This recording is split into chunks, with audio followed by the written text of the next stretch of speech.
I'm joined with musical legend Sir Tim Rice. Is it fair to call you a musical legend? Well, I don't call myself that very often, but call me whatever you like. Sir Tim, tell me about your musical career. How did it start out? Well, I guess it started when I met Andrew Lloyd Webber, and I was 19 and he was 17, and I'd been introduced to him by a book publisher. I'd taken an idea for a book to a book publisher who didn't like the idea. He said, "What else do you do?" I said, "Well, I've written a couple of songs." I had written a couple of pop songs, and I played them to him. He didn't like that either. So I thought, this meeting's not going very well. But he did then say, "I know a young man who's also trying to make it in the music business, called Andrew Lloyd Webber. Why don't you meet him and see if you can team up?" And that's what I did. I wrote him a letter because there were no emails or phones in those days. Well, there were phones, but they were landlines. And I met Andrew, and within about 10 minutes I thought, this guy is going to be successful, because he was obsessed with musical theatre and he'd written some wonderful tunes. I was more into rock. I mean, Andrew knew all about the Beatles and Stones, who were the big acts at the time, and indeed still are. But he was very much determined to make it to be the next Richard Rodgers or the Lionel Bart of the time, and everything sort of zoomed on from there. I didn't think before meeting Andrew I would ever write musicals. I didn't think I'd write anything, to be honest. I didn't think I'd be successful in that field.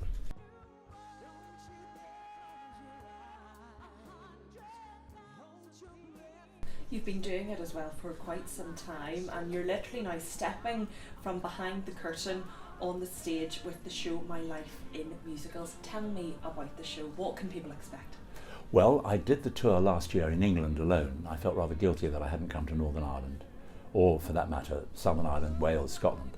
But it went really well. I think the producers were even more surprised than I was. And it's me coming on stage and chatting about my songs. And I've got 4 wonderful singers, West End singers, who sing them together and individually. And I've got a wonderful band led by Duncan Waugh, who's a top theatrical MD. And we bash through a lot of the hits I've been lucky enough to have. And I link them with stories. I don't have a script, but I probably talk for the best part of a minute or 2 minutes. Sometimes if I get carried away, even longer, then I see the conductor going, "Come on, get on with it." But all I know is that I've got to get from A Whole New World to I Don't Know How to Love Him, or from Circle of Life to Hakuna Matata, or whatever. So I don't really have a script, but I do. Obviously it's the same sort of show every night, but the singers and band like it because they don't quite know what I'm going to say. I don't know what I'm going to say, but I do reveal incredible stories and secrets about people like Andrew Lloyd Webber, Elton John, Alan Menken, Bjorn and Benny, Mike Batt, John Barry, because I wrote a Bond song with John. So, and I feel that people who like musicals are probably my audience, and they better be. And so I think therefore people who come to the show will know 15 or 16 of the songs, and they are sung beautifully.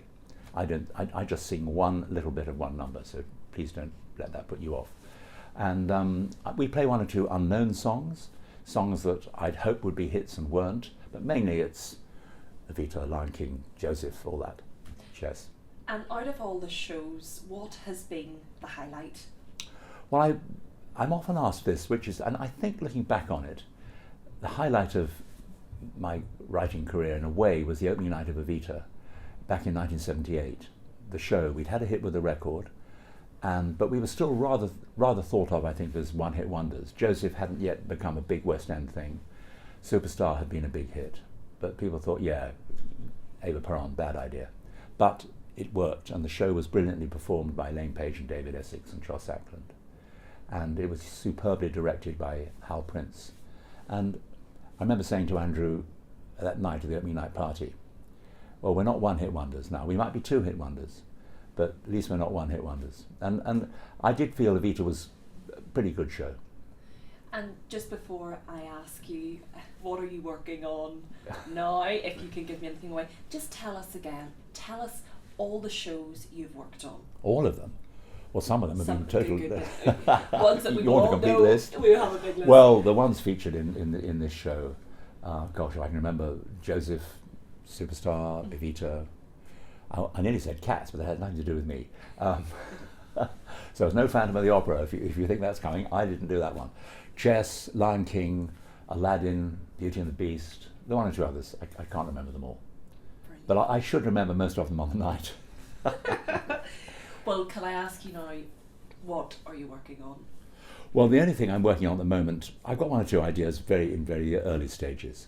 But this tour takes up a lot of time and amazingly a bit of planning.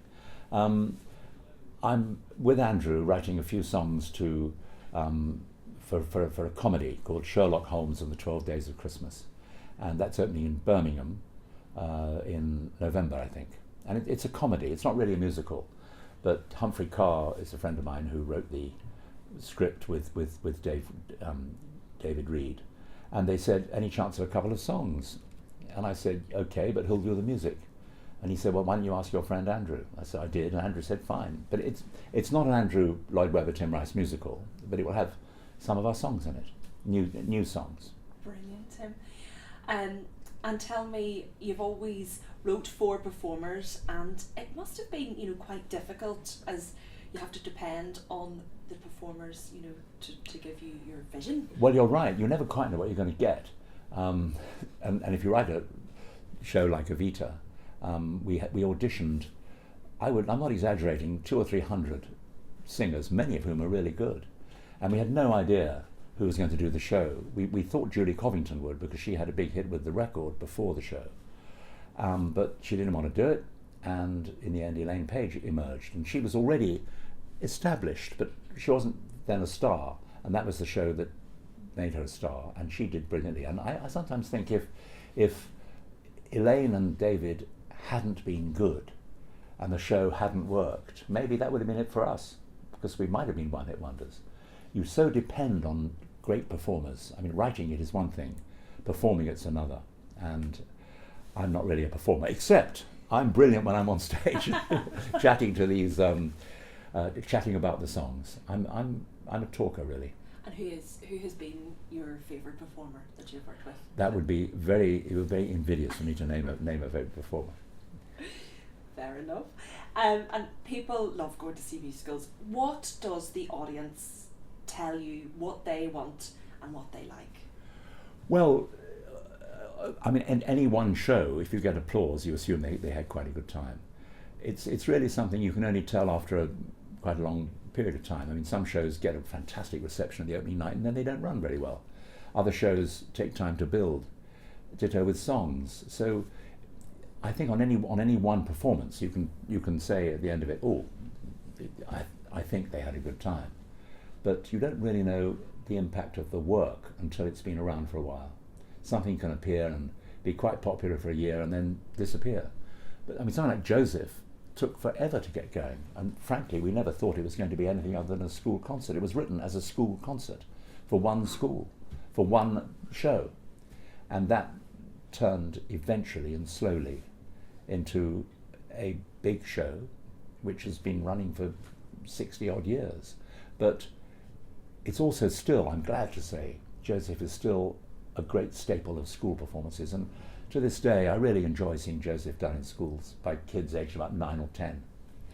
Absolutely. And lastly, what would be your advice to the younger ones starting out, wanting to have a career like you, a successful career like you, and to the performers who you've worked with? What's your advice to them? Well, I wouldn't give performers an advice because most of them are very good, but I do have a few golden rules, one of which is there are no rules. I think story is king. If you're writing a musical, it's got to have a good story. That's key. If you've got a rotten story, you're struggling. Or if you've got no story, don't preach.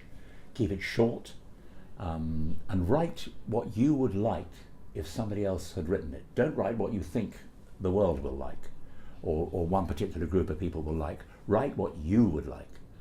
And then if you like it, there's a chance other people might. So write what you think you would enjoy if somebody else had written it. Thank you very much. Thank you, Katie. Thanks a lot. You. Thank you.